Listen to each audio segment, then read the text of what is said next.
Everybody, welcome to 312, the HRP Podcast. On this episode, we're talking with HRP CFO Joe Cardinale because it is the fifth anniversary of one of our first videos that we did here, where we interviewed you because you had just taken on the position of CFO at HRP. We wanted to know what that was like, what some of the interesting challenges were ahead, especially because it was about to be kind of the depths of COVID and lockdown back then. So I guess to start us off on this episode, Joe, can you first remind us what a CFO is, what they do? Sure. Hi, everybody. Chief Financial Officer. First, to explain what the acronym means. Yeah. I am basically in charge of the company finances, more on the higher level, not the day-to-day stuff, but more strategy on finance, direction, all that type of stuff when it comes to finance, budgets, and things like that, forecasting. So, Joe, how does what you do here as CFO differ from standard CFOs? What is maybe unique about the job that you have, or what are some areas that are like normally CFO stuff that just aren't relevant to what you do? There's not much difference. Mm-hmm. It's a pretty standard across the board type of position in every company. It does change as the companies get bigger and mature. Usually there's other levels of employees that do some more day-to-day stuff that I would do. And when I say day-to-day stuff, I close the month. Sometimes when the companies are bigger, a controller would do that, and the CFO would review it basically, and that's all.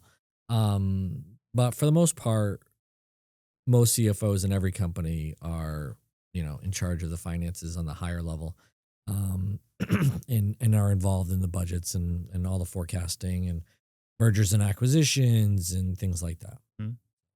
What's something that people who don't understand the role of a CFO think that you do not do? That's a great question. There's I can think of quite a few over the years. That is a great question. That we've had to be like, oh, actually, that has nothing to do. Basically, anytime some money comes up in any context, we're like, oh, we'll just have Joe do it. Yeah, that's exactly what I was going to say is not the thing I do. Mm-hmm. I don't deal with all the money all the time. There are day-to-day people in the company that deal with, money going out, money coming in, billing, all that stuff. I am not as heavily involved in a lot of that stuff that people think. Yeah. Like one example I can remember was setting up a Stripe account or something for like online transactions. Yeah. Or something. We're like, oh, we'll just have Joe do that. Yeah.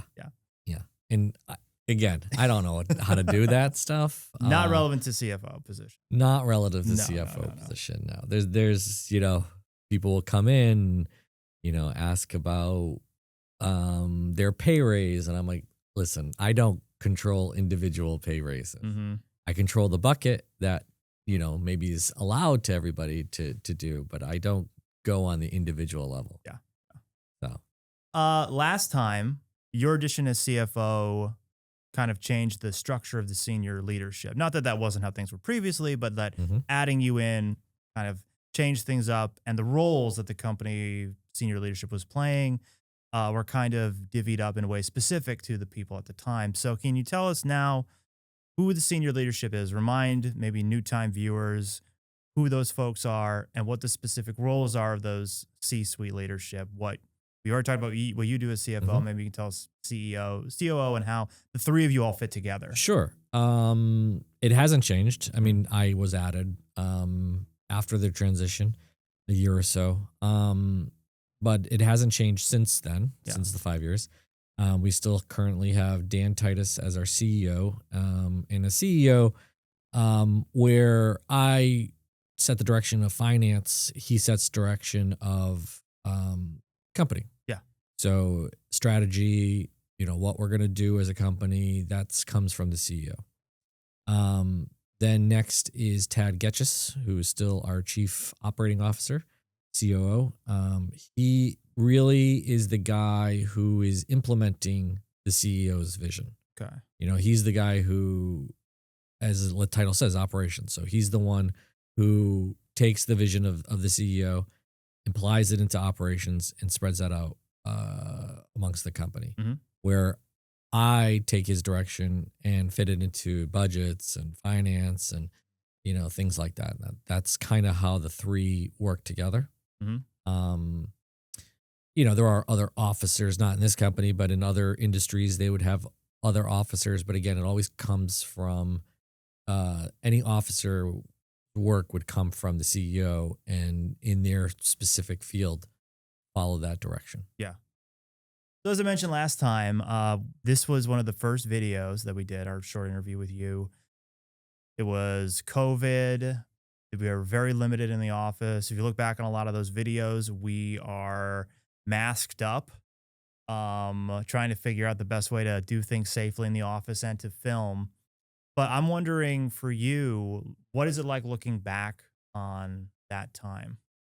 Um, it's a good question. A lot less stress, Mm-hmm. that's for sure. Yeah. I shouldn't say a lot less. Well, I mean, A lot. how do you think of it? What comes to mind when you think back, like when you were CFO? Like, what are some of the things that pop into your head? Yeah, I mean, honestly, it's the stress. Yeah. I mean, that was a very stressful time, Mm-hmm. and not just because of the pandemic, Yeah. but as far as just talking about the business, it was very stressful because you just never knew from month to month. It was a really hard time. Mm-hmm. Usually as CFO, it's usually a year. I'm looking around for a year, quarter, maybe at the smallest level, but of stress. But now, then I'm sorry, was every month. Yeah. You never knew. You had no idea. Mhm. We could have gone back into lockdown. I think at the time when we did the video, we were out of lockdown. Yeah. That first month or whatever in March, but then we did our video a few months later. But that first, I was like, you had no idea. Mm. You had no idea. Mm. It was a very stressful time where now at least we can operate as normal, Yeah. Mhm. So Yeah, I remember one of the decisions that you guys made as senior leadership was that you weren't going to terminate anyone's employment during that. Yep. They were going to hold on to everyone, weren't going to put anyone out on the street when Yep. things were, looking their bleakest at that time. Sure. Um, that had to be a really difficult financial situation. Or did it turn out to be that way? It yeah, I mean it was. Okay, yeah, I would think Yeah. so. I mean when you have a very big reduction in revenue, Yeah. and decide to maintain staff, yeah, that Mhm. amplifies that stress to Yeah. no end. So that's a really big difference from 5 years Mhm. ago compared to now. Without throwing any of our competitors under the bus or calling them out specifically, did we see similar behavior from other people in this field, or were there other firms that made choices to reduce their staff to make I'm up for that? In our industry, there was probably more that got rid of staff than Yeah. held on to staff. Mhm. And again, yeah, not throwing anybody under the bus, but yeah, hearing about a lot of layoffs, terminations, Mhm. furloughs. Yeah, it was not just um, our industry. Obviously, it was all industries, but seeing it in our industry was, you know, not. It's hard to explain, but it's not something that I didn't expect. Mhm. We made a conscious decision to keep everybody. Where other industries obviously just did it. Do I look back and say, oh, maybe we should have done it? Um, the good thing is, looking back at 5 years ago, seems like we did okay doing Yeah. what we did. Yeah. So, I can't question that decision. Yeah. Do we still see a financial impact on HRP from COVID, or was it like ended up not being a big, or have we completely left that era behind on a purely financial level? On a financial level, yes. Okay. On a mental level, no. Yeah. I'm going to use PTSD, but not, don't want to offend anybody, but who has PTSD. But as far as my mental PTSD when it comes to COVID, Mhm. and maybe I feel like I'm maybe just starting to break that fever, but there's a lot of times having a COVID brain and wanting to hold back on spending or doing Yeah. investments and things like that still creep up. Mhm. So yeah, as far as financially, yeah, no, we're completely clear of COVID. Anything that had to deal with COVID, it's all gone. But mentally and just trying to get over that part, still there. Feel like it's breaking, but it's still there. Yeah, Dan and I talk about having COVID brain a lot too, where it's like that 100%. feeling of having to be very cautious about everything. Don't take any chances, Yeah. you know. I mean, I guess when the things could just turn on, any second. Sure. You just don't know what's going to happen. I guess a good, good for me, bad for probably people who want to invest the money. It has made me more cautious, more, looking into the investments more often, or more thoroughly. I mean, just to make sure that is a viable option. Where probably before COVID, even before I was CFO, we would do things that just wouldn't work.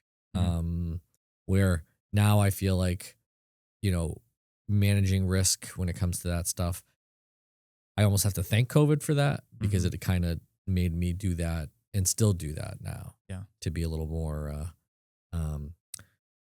watching out the risk of our investments. So what was a home life like though during that period too? I loved it. Yeah. I fucking bleeped that out. Yeah. Loved it. I feel bad saying this too, because I do say it a lot, but like, that was like one of the best times of my life, working from home. All of that. Tom, unfortunately, if this stuff continued, you probably, you might have been one of the few cuts that we did have. It's hard to film if we are all at home. Yeah, we figured it out though. So that worked out well. Yeah. And now we have Brooke. But it was fantastic. Yeah. I love coming in the office too. I do enjoy wearing my clothes and using. I enjoy you wearing your clothes as well. I think I'm for that. I meant my fancy clothes. Oh, all right. Yes. Yeah. Nobody wants to see no clothes. No. I like coming to the office. I listen my hour commute. Love listening to my stuff, but nothing for a guy who likes sleep. Nothing beats waking up at 7:55 to log in for 8 and not showering and fantastic. Yeah. So that part personally was great. I guess the bad part in, Brooke, when you're in school as well, but having the kids home all the time, and it was a pain in the butt, and all three were different. One was fine, got up, got to do her stuff, no problem. Second one, middle child, who's really smart, straight A student, all that. During COVID, her worst grades she's ever had. And it's because she, I don't know, I think almost every morning we'd have to go up to her room and wake her up after school started. I'm like, and then the little one's great. He's fine. He was young, 2 years old. He thought it was great. We set up a little desk for him and had a little, it was awesome. But making work from home was really hard at the time. Yeah. So that part I didn't like, but I did love being at home. It was nice. One of the questions we asked you in the last interview was your goals as CFO. Now, I'm presuming that 5 years on, they're going to be different. So what would you say your goals are now? Ironically, they're probably not very different. Yeah, in the sense of like keep the company's finances correct. Yeah, exactly. Yeah. I mean, what I would like to see, and Dan's probably the same ways, to continue the growth. We've really hit the ground running this year. Ground running. I mean, it's August. I mean, we've been running pretty good this whole year. Yeah. And to keep that momentum, we were starting to see a lot of growth potential. Massachusetts with the PFAS, MGP sites, and those things, and to keep those going. Yeah. Not to strangle growth right now is my goal. Allowing people to invest and do things. Yeah. In the finance world, the best time to grow is actually when you're doing good. You want to use some of those resources to be put into investments to try to fill in the gap, where there are things that were falling off. You want to make sure that those keep going. A lot of times where you see companies that are unsuccessful, it's because during those times that are good, they let the things that, you know, more of the side stuff, more, the big job that came in, great. But at some point, that big job's going to end. Mm-hmm. And if you forget about all the other stuff and try to grow during that time, that's where companies can go, become unsuccessful. So what we've been trying to do is, yes, we've got those great jobs that I just mentioned, the Mhm. PFAS and things like that. But if we don't pay attention to, EH&S, the Geo group, and let that stuff slide a little bit because, oh, we've got this big shiny little toy now. Yeah. That's the problem that can happen with companies. And that's what I feel is the difference between successful companies and unsuccessful companies Mhm. is you've got to remember when you're growing to not forget about what you're doing because that big job could end, will end, Yeah. and if you forgot about the other stuff, that's what, not good. Mhm. So that's one of my biggest goals right now. Let me think back to that interview, and that young man there. What do you wish you could tell yourself at that time that you know now? That's a good question. And I would think really it's a condensed amount of time Uh huh. because it was probably just a year after our interview that I wish I knew about. Mm-hmm. 2021 was probably harder than 2020 Mm. because there was just so much uncertainty Yeah. and it made it impossible to do normal business type stuff. The budgets, forecasting, all was so hard. Mm-hmm. And, if I could go back and tell that guy in 2021, hey, it's going to be really crazy. It's not going to bounce back like, you hear it's going to.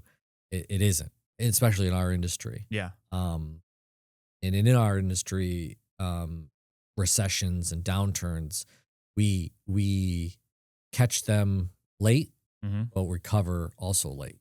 Mm. So where other industries are recovering, our AE&C, architecture, environmental consulting industry, engineering industry, always comes back late. Yeah. So I wish thinking COVID, oh no, it's COVID. It's going to bounce back. It's going to revert right back to where we were. Mm-hmm. No, did not. 2021 was very hard. We screwed up a lot of things. We made a lot of mistakes as far as forecasting and things like that, really impeded the value of the company. Mm. We just couldn't do anything really correct that year. So Yeah. it was a tough year. Let's talk about some more recent developments for you and for the company. One thing that we're about to start that has been in the works for a while that I know a lot of people are looking forward to is the FERG. Ah, Can you tell us what the FERG is? The Financial Employee Resource Group. So we have different resource groups here, employee resource groups Correct. at the company to help promote various initiatives and positive developments. And this one is all centered This on is finances. the second one. Yeah. Yes, our first one, the WERG, the Women's Employee Resource Group. This Mhm. is our second one, the finance. Always something I wanted to do. And I think it was a conversation with you and Ambrielle that kind of really Mm. kicked it into gear. But it was, my idea was always to provide a resource for employees, especially coming out of college, who've got student debt. And, this is their first job. They really have no idea and never were taught really personal finance. Mhm. And, what companies' benefits are and how that helps you with your personal finance. Dispelling myths that, get out of college, I make all this money now. What do I get to spend it all. Yeah. No, it's not a good idea. Mhm. So trying to help them understand, credit scores, all the stuff that is going to be of value, especially when you have a family, try to buy a house. It's just things that will, are invaluable to younger people who are starting their careers, to have a little bit of a stepping stone from college, living off mom and dad, and then coming into the real world. Mhm. So Yeah. That was the genesis of the idea. And who better than the CFO? Yeah. Right. Mm-hmm.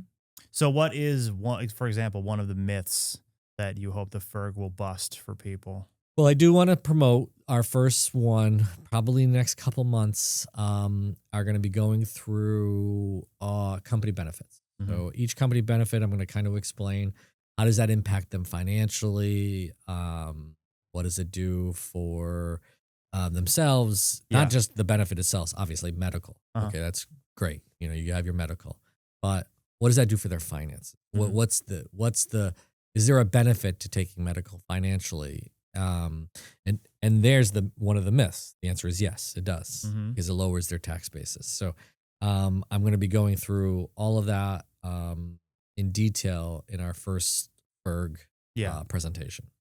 Maybe one of the things you could talk about is, like at HRP, we have a profit sharing plan. Yep. And why we like that more than, say, like a 401k share contribution, matching Sure. contribution. Yeah, and I'll expand on that a little bit. So, there are different plans, 401ks that everybody has profit share.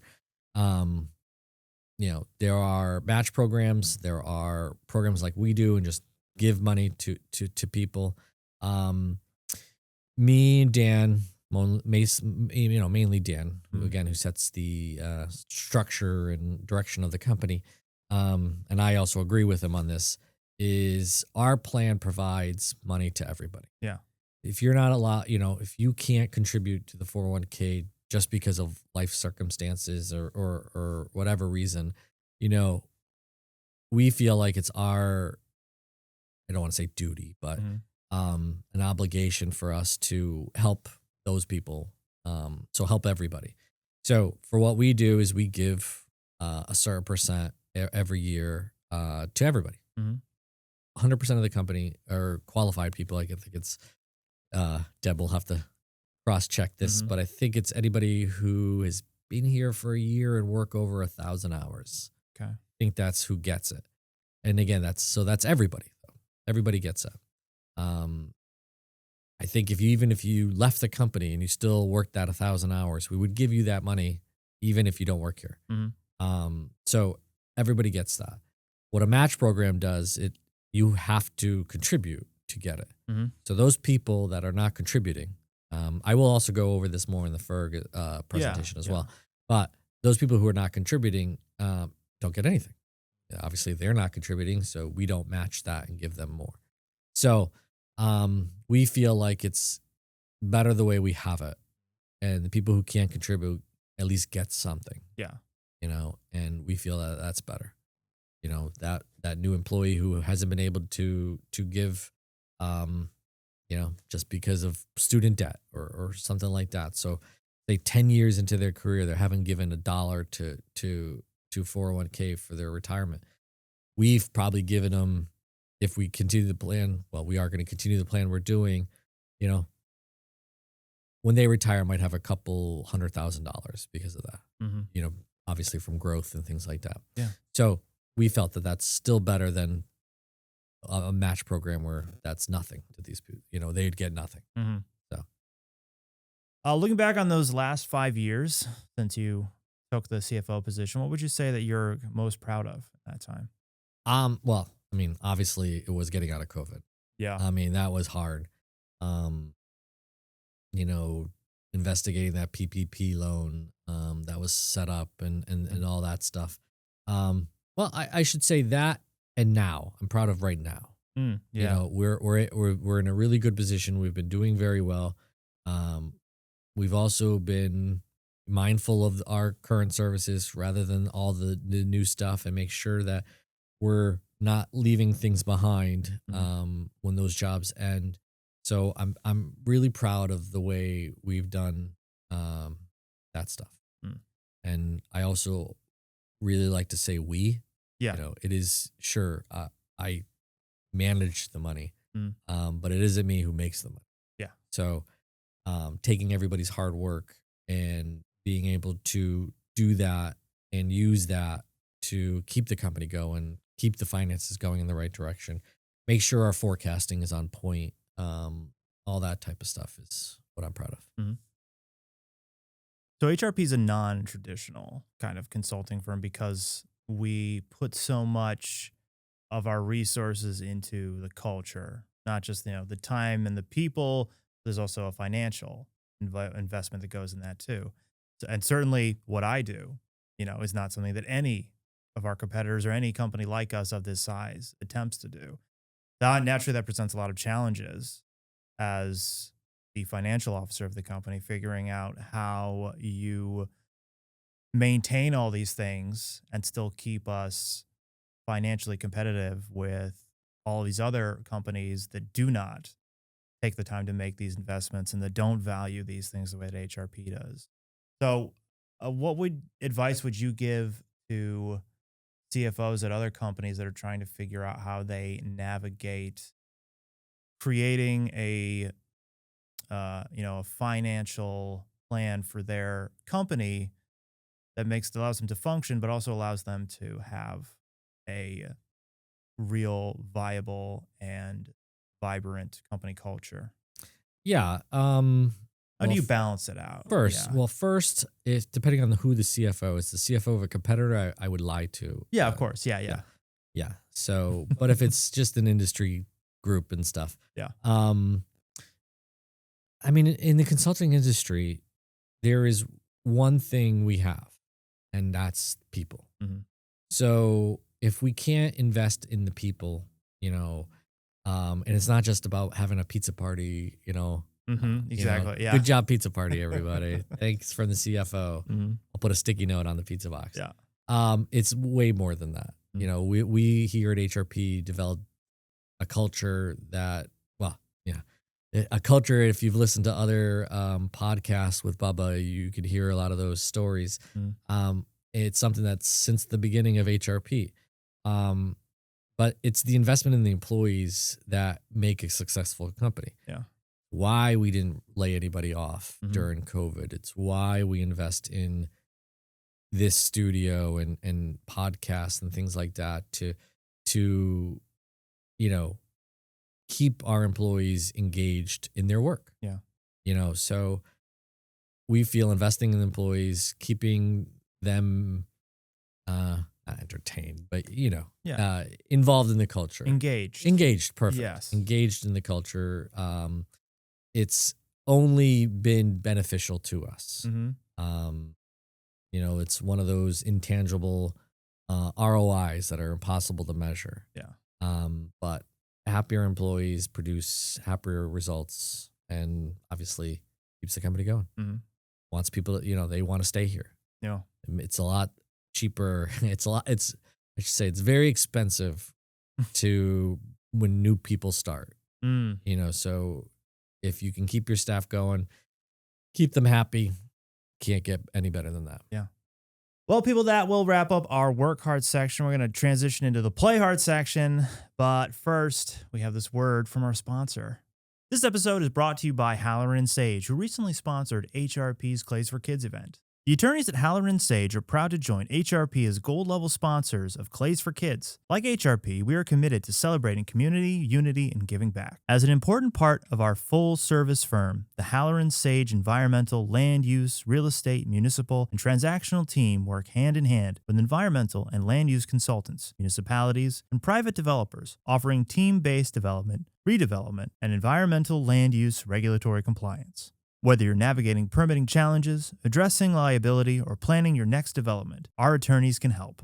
For 90 years, our firm has provided clear, practical counsel. Our team will guide you across the complex regulatory landscape and protect and advance your interest in any dispute resolution that might arise along the way. Hey, everybody, we're back with the play hard section. As always, 312, the HRP podcast is broken up into a work hard section where we're all business, and play hard, where we get to know the people a little bit more. Joe and I have known each other for 11, 12 years now. We were watching videos and doing scanning. Exactly. And now we're our long-time video game pers. Yeah. Spent a lot of time, logged a lot of hours in Call of Duty together. We were talking about COVID before. We did a lot of that during COVID. Yes. Lots of that. Yeah. What are you playing now? I'm playing an easier version of Elden Ring. Okay. Called, Lords of the Fallen. Okay. What is this? But so it's an Elden Ring style. Yeah. Yeah. But it's easier. Okay. Well, everything is. Oh my God. Yeah. Yeah. So much easier. Mm-hmm. Yeah, that's what I'm playing now. Okay. Oh, and Diablo. Still on the Diablo. I am. Every season I'll start playing that again. 'Cause I was doing Diablo with you when it first came out. It was fun, but then like it seems like just it's a endless grind. It is. Yeah. But if you have to like it that way, and I do. Yeah. A lot of stats management, which works well for your it's gotten a lot Yeah. easier too. I mean, there's websites now you could follow, and it makes it a lot easier to do a lot of the stuff. But I basically play a character every season, get them as maxed out as I can. Mm-hmm. Once it's done, then I'm done, and I go play another game. Yeah. And every once in a while, it'd be nice to play with guys again. But we have this one guy who moved into a new house and doesn't know how to plug in his PlayStation. Yeah. It's been like 4 months now. Yeah. And now I think it's longer than that. Mm-hmm. And we have another guy who just moved. Yeah. Ridiculous. Yeah. Now he's never going to play. People in their houses that they live in. Yeah. Yeah, I haven't really been doing much on it either. I started Red Dead Redemption again. The second one. I never got into it. It's a lot. Yeah. It's also like there's so many little nuances to the gameplay. Like the different things you can do on your horse as you get more experience with it. But if you put the game aside for like a couple months and try to come back to it, like that's all gone. Yeah. You'd basically have to start over again or just kind of GTA really is another one out. I just never got into. Yeah. It's just too much. A lot. It is a lot. It's a lot. I don't got the time for it. I like to play a game, finish what I got to do, go to another one. Yeah. So I'm also not a sports gamer. Yeah. Same thing. Mm-hmm. That to me feels like a grind. Yeah. Compared to of Diablo, where it's a different type of grind. Yeah. We talk about your love of the Godfather movies pretty often. Always trying to find that 3-movie supercut thing. Oh God! If somewhere anybody out can there. find it, I will pay top dollar. Yeah, if you folks remember this was like a supercut of the Godfather movies that was just one chronologically ordered. So Godfather 2 would have been the start. Yes. The Robert De Niro stuff is the start of the movie. Mm-hmm. And there's so many extra scenes that you just don't see. And it was on HBO. Mm-hmm. It's been forever. I mean, the one that always stands I have never gone on the dark web, but this is the only time I would go on the dark web to find this thing, and I still cannot find it. Folks, you will make a friend for life if you can get this. Friend for life, I'll pay you. The supercut of the You don't Godfather have to be my movies. friend. I will pay. Mm-hmm. It's got to have the Fabrizio revenge scene. Yes. Well, again, it has to because people don't even know this scene. That is such a weird one to cut out because it's just a couple seconds. And for the other big Godfather people, Fabrizio was the one that killed Michael's first wife. Right. Yeah. Betrayed him. Mm-hmm. What's the first wife's name? Apollonia. A Greek type. That's right. Yeah. She looked more Greek than Italian. Yeah. And he obviously turned on Michael, and that was it. Car blew up. Yeah. Scene over. Bye, Fabrizio. We never knew what happened to you. Yeah. In this supercut, you find out, and he kills him. Yeah. Yep. In some rural part of New York. Mm-hmm. It's interesting because you see like his life sucks after that. Yeah. Like he probably thought he was gonna like get paid off, have like all these connections. Immigrated now. to the United States. Basically running for his life. Yeah. Probably worked at some pizza shop. Yeah. Yeah. So the reason I bring that up is because I'm seeing like production stills, side-by-side comparisons for this new Marlon Brando biopic. Oh, they're with showing Billy Zane. They're That's showing right. like yes. Godfather clips of Billy Zane and Marlon Brando, and it's amazing. You right? cannot tell them apart. It's crazy how similar they look. It's crazy. Yeah. Yeah. Very interested in that. Mm-hmm. I do feel bad for Francis Ford Coppola though with that. What's that? Megalopolis. Yeah, and you hear they're making a documentary about how the disaster called of it? Megadoc. Yes. Oh, really? Yes, and it's about how bad it turned out. Well, one of the most acclaimed documentaries, at least for about filmmaking ever made, is the one about the making of Apocalypse Now. Yeah. Yeah. And his movies are always, and there's a whole movie. There's like at least Wow, they that did movie about the making of the Godfather. It wasn't a documentary. They made a show. Yeah. It was great. Mm-hmm. I actually really enjoyed the show. Man, but Coppola, he's so messy. He's so sloppy with everything. Oh yeah. Yeah. Genius filmmaker, but like everything he does is so it's gonna be crazy. I'm very interested in seeing that documentary. Mm-hmm. I still haven't seen Megalopolis. I've never seen it either. To see it. I'll probably have to see it because how bad it was. It looked great. It looked terrible. It was like so many things about it were so bizarre. Like you had to see it in a particular theater because there's supposed to be a section in the movie where a real life actor comes into the theater and talks to the screen and has a conversation with the movie.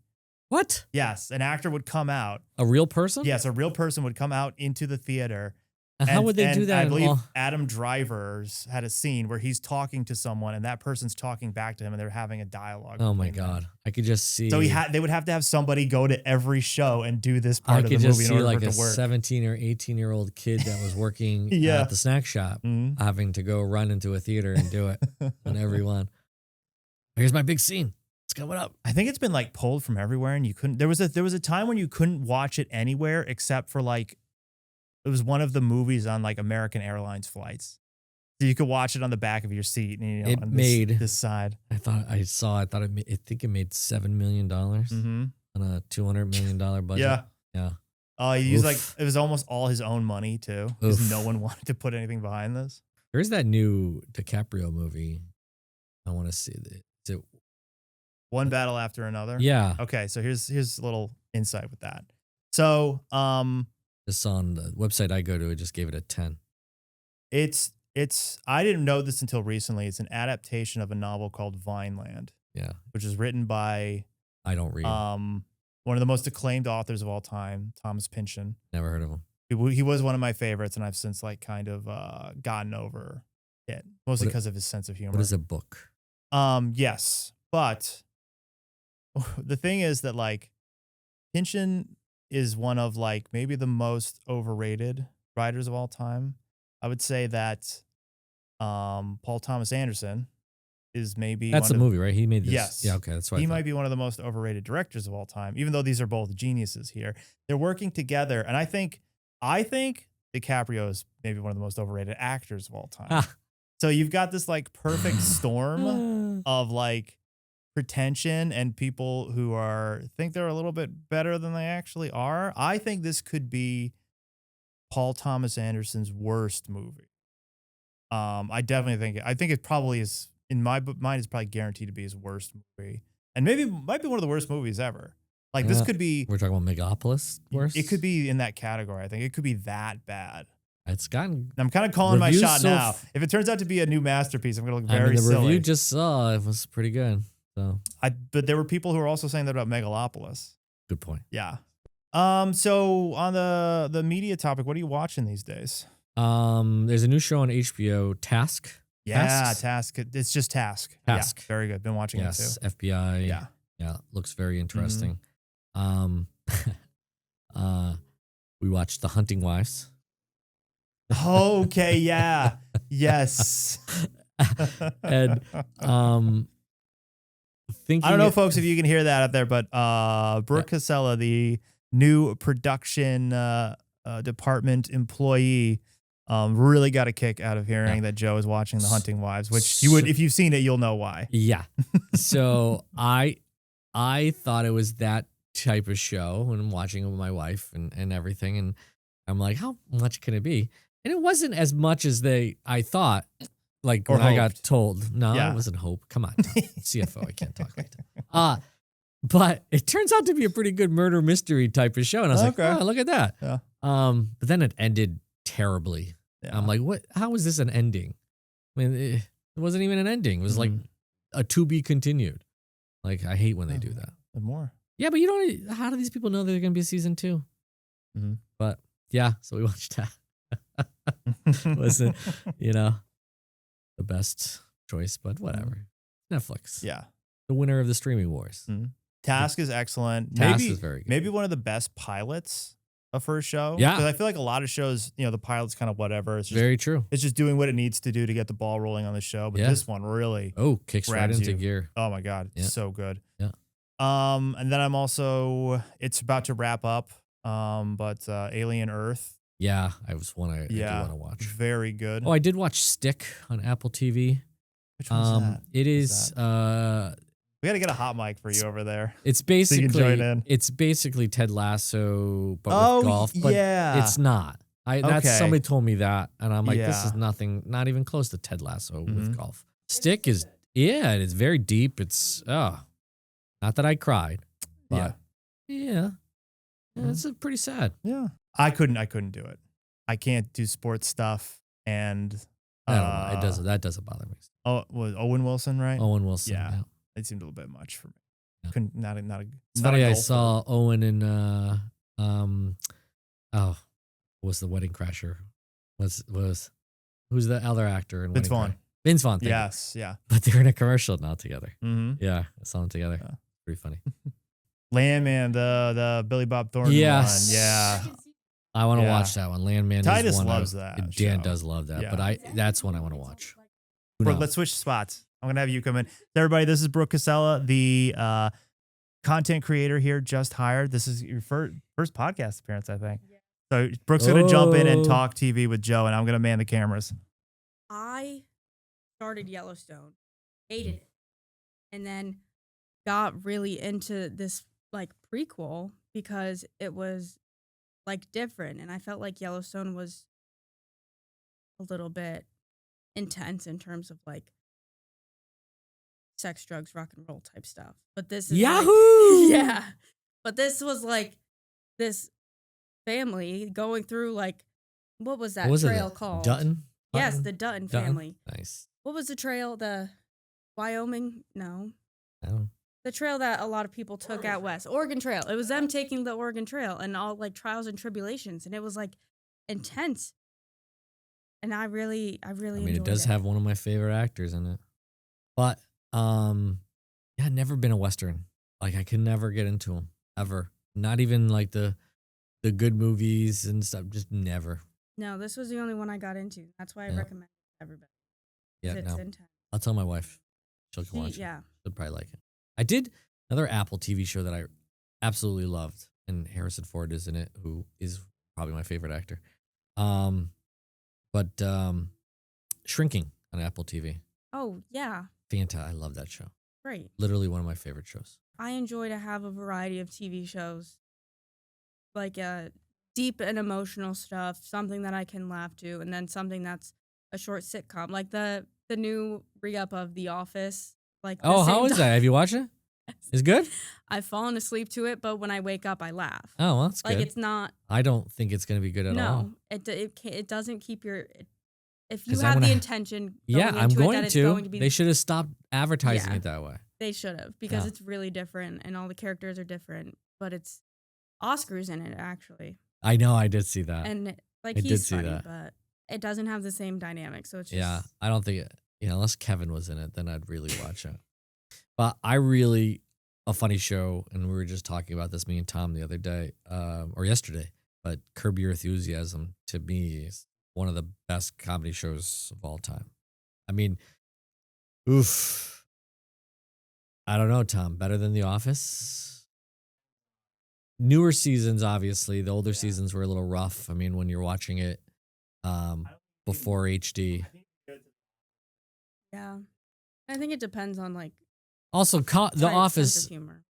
I have to say, The Office was probably a show from start to finish, even losing main characters, still fantastic. Yeah. I don't think there was a lull in The Office where Curb Your Enthusiasm, you could say that again, the beginning was a little slow. Even Seinfeld, I don't know if anybody's ever rewatched Seinfeld, but the first 2 or 3 seasons of Seinfeld were bad. Like I didn't find them funny at all. And then something clicked and it turned over and it got really funny, but Seinfeld was pretty bad. Friends, I think, was a good show. Friends was good, but I think they tried so hard to make it one of the shows that would be talked about for decades and decades to come that it wasn't that. And maybe it's just me because I can't stand some of the cheesy jokes or like a laugh track. but like it's good. It is a good show that people will rewatch. My error, watching TV from only 3-4 stations. Did you have to hand dial it? I don't remember if I had a hand dial. I might have had a remote, but I only had like 2 buttons. But there was a remote. But laugh tracks was the thing. 80s, 90s TV was all laugh track. If you're watching anything funny. Yeah, I can't stand them. Yeah, I can't stand any. I of can't the stand them background now stuff. anymore. Like now, I'm like, come on, you got a laugh track. I'm not gonna watch the show anymore if there's a laugh track. A big show though, I absolutely loved. It's over now, but Andor, Star Wars TV show. Have you watched that one? No.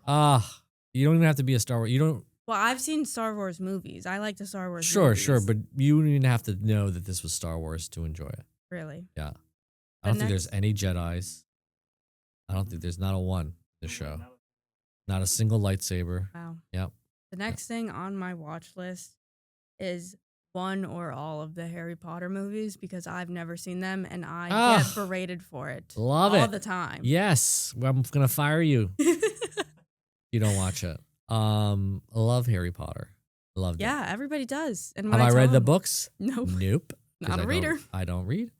I don't even barely know how to read. But Harry Potter, and they're doing the HBO series. There's an HBO series. Going to for Harry be. Potter. They're filming it now. There's going to be a new series on HBO, all new actors, all new everything. And each series is a book. So it's going to be so for the people who actually read the book and like the books, these series are going to be really more true to the books. Mm-hmm. And each season is a book. But yeah, you got to watch those. Yeah. Every time my I God. tell people that I'm this old and have never seen a Harry Potter movie, I get looks. Oh my God. But it just wasn't. I was into like Greek mythology. I liked Percy Jackson in Star Wars, and I liked the action of that. Love the Harry Potter series. Loved it. Yeah, Loved those movies. I've watched it more than once. I'll admit.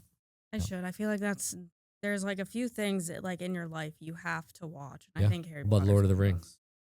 No. Yeah, I think it's just the shows that have At like least now, gremlins. I know what topics I can do when I create my trivia to beat you. I'm going to be doing Harry Potter and Lord of the Rings. Yeah, I don't think I really like any of the like fantasy stuff though. Yeah. Because I've tried to watch Lord of the Rings. I've tried to do the dragon one. House of Dragon. Wait, on HBO? Game of Thrones? Game of Thrones. You haven't watched those? I watched the first season, couldn't really get past it. I just couldn't get past it. Oof. I know.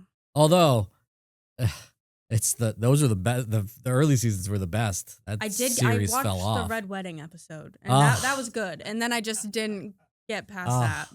And It's a for me, bloodbath. again, don't read books. My wife, who did read the books, knew it was coming, didn't say a word, and there's me just like, what the fuck just happened? Yeah. How are they killing all these people? Well, no, I watched it I watched it All up dead. until then. Like I watched it from the beginning. How did that Watched just the not Red make you Wedding keep and- watching? Well, because I was like, wow, I Ugh. kind of liked some of the people who died. I don't want to be a part of this Well- anymore. No way. I would have stayed because I liked the baby dragons and What about Joffrey? You got to see what happens with Oh. Joffrey. he was the little punk. Yeah, Ugh. and you got to see what happens. Nope. Can't. Oy, Can't. that's a good one too. I like And can't. then who did it? There's a mystery. I just can't watch shows if I am annoyed Ah, with the characters. Joffrey is probably one of the biggest dicks in TV history. Podcast for another day. Game of Thrones and Lord of the Rings. No, like Just Joffrey. who's bigger? Like what terrible characters that you root against in TV? Mm. Joffrey was definitely one of them. Thank you, Joe, for coming. Thank you. Pleasure to have you here for both the work hard and the play hard section of this 312 podcast. Everybody, make sure you like, subscribe, follow along for more awesome videos and awesome cameos from me. Have a great day. Bye.